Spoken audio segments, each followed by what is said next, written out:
Hello student, आज digital sensing and conditioning का दूसरा लेक्चर है।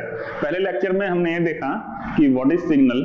आज हम ये देखेंगे कि जब भी हमें कोई सिग्नल हम रिसीव करते हैं तो वो सिग्नल, एक तो आप हमेशा ये ध्यान रखना कि एनालॉग फॉर्म में ही होता है, एनालॉग फॉर्म में ही सिग्नल मिलेगा आपको। तो जब एनालॉग फॉर्म में सिग्नल मिलेगा तो हम उस सिग्नल के ऊपर हमें प्रोसेस करना पड़ता है। वो रॉ सिग्नल होता है, हम रॉ सिग्नल को एज इट इज यूज नहीं कर सकते। हम उस सिग्नल को एम्पलीफाई करना पड़ता है, या उसमें नॉइज रिडक्शन करना पड़ता है, या उसमें कुछ एडिशन करना पड़ता है, उसको बूस्ट करना पड़ता है। तो हमें उस सिग्नल को प्रोसेस करना पड़ता है। तो जब उस सिग्नल को हम रिसीव करते हैं तो मेजर दो जो फैक्टर्स होते हैं जिसके ऊपर हम वर्क करते हैं, एक फैक्टर होता है एम्पलीट्यूड और एक फैक्टर होता है टाइम। एक तो एम्पलीट्यूड होता है आपका और एक होता है आपका टाइम। ये दो फैक्टर हैं जिनके ऊपर हम मेजर प्रोसेसिंग करते हैं ताकि वो सिग्नल हमारे यूज के काबिल हो जाए, ताकि उस सिग्नल को हम यूज करके आगे एज ए आउटपुट सिग्नल हम किसी भी डिवाइस को दे सकें। तो बेसिकली जब आप सिग्नल पे ऑपरेशन करते हैं तो मैंने बताया कि पहला है एम्पलीट्यूड जिसके ऊपर हमें प्रोसेस करना पड़ सकता है, दूसरा होता है टाइम।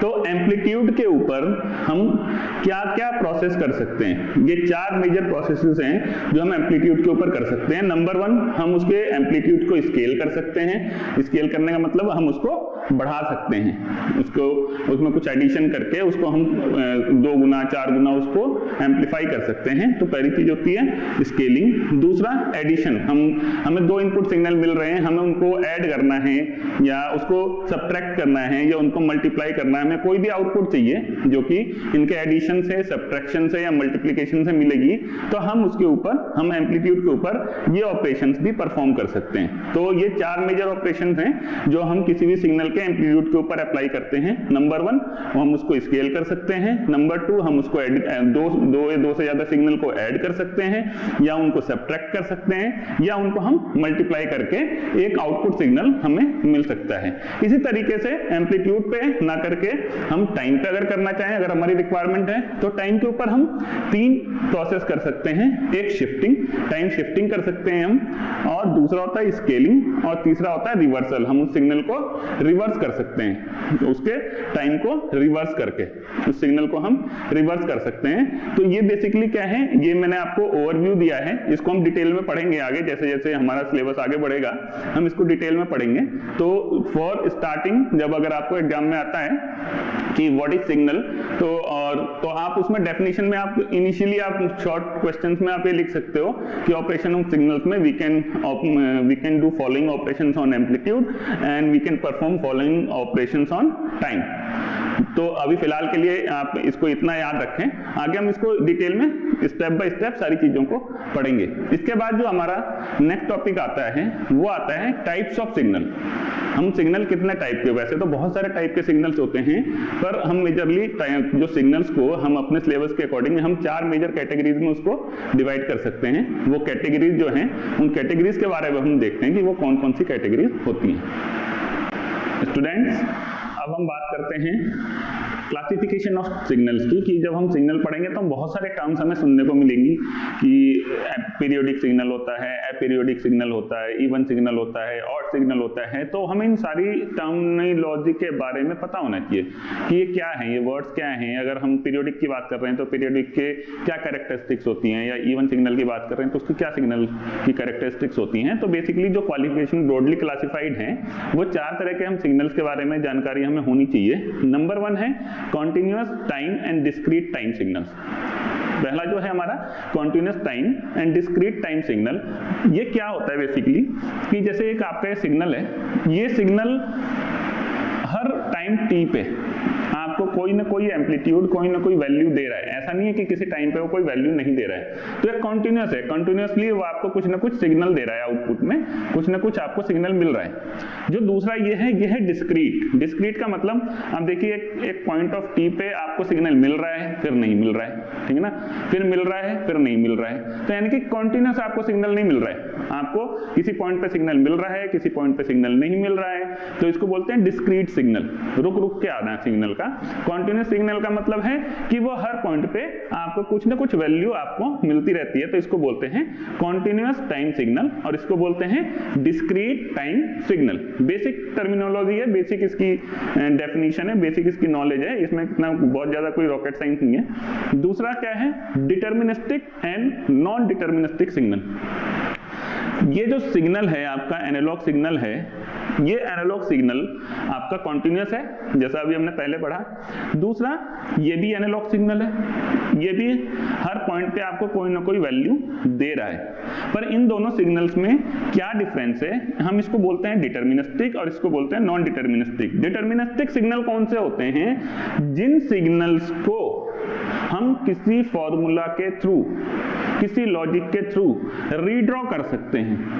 हम इसको एक पर्टिकुलर टाइम t और एक पर्टिकुलर एम्पलीट्यूड को लेके हम इसको दोबारा से ड्रॉ कर सकते हैं। हम इसके अगेंस्ट में एक फॉर्मूला लिख सकते हैं, उस फॉर्मूले में हम वैल्यू डालें तो हमें एज इट इज ये सिग्नल मिल सकता है। पर ये जो सिग्नल है इसका कोई पर्टिकुलर लॉजिक नहीं है, ये रैंडम है। This is also called non deterministic को हम क्या बोल सकते हैं, रैंडम सिग्नल। रैंडम सिग्नल्स क्या होते हैं, हम इसके ऊपर कोई लॉजिक नहीं फिट कर सकते, कोई फॉर्मूला नहीं फिट कर सकते।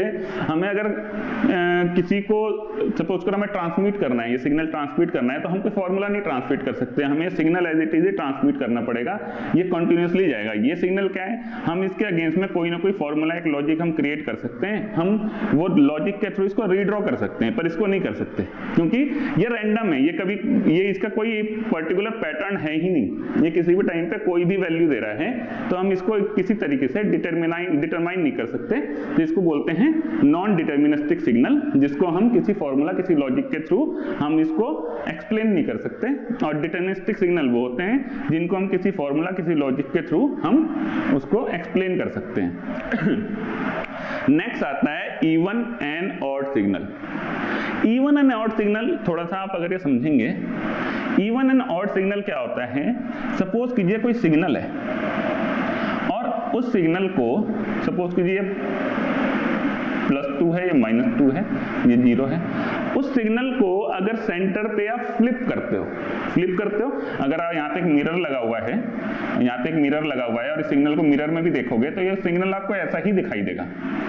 ये इसका कोई जो कर्व है, जिसका ये जो डायग्राम है चेंज नहीं हो रहा है, ये मिरर में भी ऐसा ही है और ओरिजिनल भी ऐसा ही है, तो इसको बोलते हैं इवन सिग्नल। जबकि जो ऑड सिग्नल होता है, अगर उसको आप मिरर में देखोगे तो आपको मिरर में कैसा दिखाई देगा, अगर ये ऐसा है तो आपको मिरर में कैसे दिखाई देगा, ऐसा रिवर्स में दिखाई देगा। ठीक है, रिवर्स में दिखाई देगा, यानी कि वो रिवर्स जब करते हो तो सिग्नल का जो फॉर्मेट है वो चेंज हो जाता है, जिसको बोलते हैं ऑड सिग्नल। और इसको क्या बोलते हैं, इवन सिग्नल। इवन सिग्नल उसको रिवर्स करने पे भी वो सेम रहता है पैटर्न उसका, ऑड सिग्नल का पैटर्न चेंज हो जाता है, तो इसको इवन एंड ऑड सिग्नल भी बोलते हैं। चौथा होता है पीरियोडिक एंड अपीरियोडिक सिग्नल।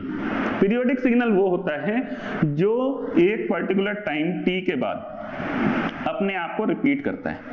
ये देख रहे हैं आप, एक पर्टिकुलर टाइम t के बाद, ये एक एनालॉग सिग्नल है, ठीक है, तो ये एनालॉग सिग्नल है, एक पर्टिकुलर टाइम t के बाद अपने आप को सेम आपको रिपीट कर रहा है। अगर आपको ये सिग्नल बहुत लंबा बनाना है तो आपको पता है मुझे यही पैटर्न बार बार ड्रॉ करते जाना है, तो इसको बोलते हैं पीरियोडिक सिग्नल। एक पीरियड के बाद वो अपने आप को रिपीट करता है। जो अपीरियोडिक सिग्नल होता है वो क्या होता है, वो अपने आप को एक पर्टिकुलर टाइम के बाद रिपीट नहीं करता है। जैसे कि आपने ये नॉन डिटर्मिनिस्टिक सिग्नल देखा था, ये अपीरियोडिक सिग्नल होता है, आप इसे ये रिपीट नहीं करता है, इसकी किसी पॉइंट ऑफ t पे वैल्यू कुछ होगी, जरूरी नहीं है कि वो वैल्यू रिपीट हो किसी एक पर्टिकुलर टाइम के बाद, जबकि पीरियोडिक सिग्नल की जो वैल्यू होती है एक पर्टिकुलर टाइम के बाद रिपीट करती है अपने आप को। ठीक है, तो इसको बोलते हैं अपीरियोडिक सिग्नल। ये चार तरीके के जो ये सिग्नल की क्लासिफिकेशंस हैं, ये हमें पता होनी चाहिए। हम आगे जब भी पढ़ेंगे, जब भी हम बात करेंगे कि भाई ये कंटिन्यूस सिग्नल है, या पीरियोडिक सिग्नल है, या इवन सिग्नल है, ऑड सिग्नल है, तो हमारे माइंड में पिक्चर क्लियर होनी चाहिए कि अच्छा ये इवन सिग्नल है तो हम इसकी बात कर रहे हैं, इसका प्रॉपर्टी है कि रिवर्स होने के बाद भी सेम रहता है। हम कॉन्टिन्यूस की बात कर रहे हैं तो ये इस तरह का सिग्नल है, या हम इसकी पीरियोडिक की बात कर रहे हैं तो इसकी ये प्रॉपर्टी है। तो बेसिक प्रॉपर्टीज इनकी सिग्नल्स की ये होती है। तो एक क्लासिफिकेशन ऑफ सिग्नल्स में अगर आपसे एग्जाम में पूछा जाता है या आपको पता होना चाहिए, आगे जब भी हम पढ़ेंगे तो इन वर्ड्स का मीनिंग हमें पता होना चाहिए। तो this is the classification of signal. Next जो लेक्चर है इसके अंदर हम ये देखेंगे कि जो सिग्नल्स होते हैं हम उसको किस किस तरीके से सेंस करते हैं, किस किस फॉर्म में वो हमें मिलता है। जैसे कि हमें डिस्प्लेसमेंट चेक करना है, टेम्परेचर चेक करना है, तो अलग अलग टेक्निक्स होती हैं सबको सेंस करने की। तो नेक्स्ट लेक्चर जो हमारा होगा वो इसी टॉपिक के ऊपर होगा। चलते हैं हम नेक्स्ट लेक्चर में। Thank you.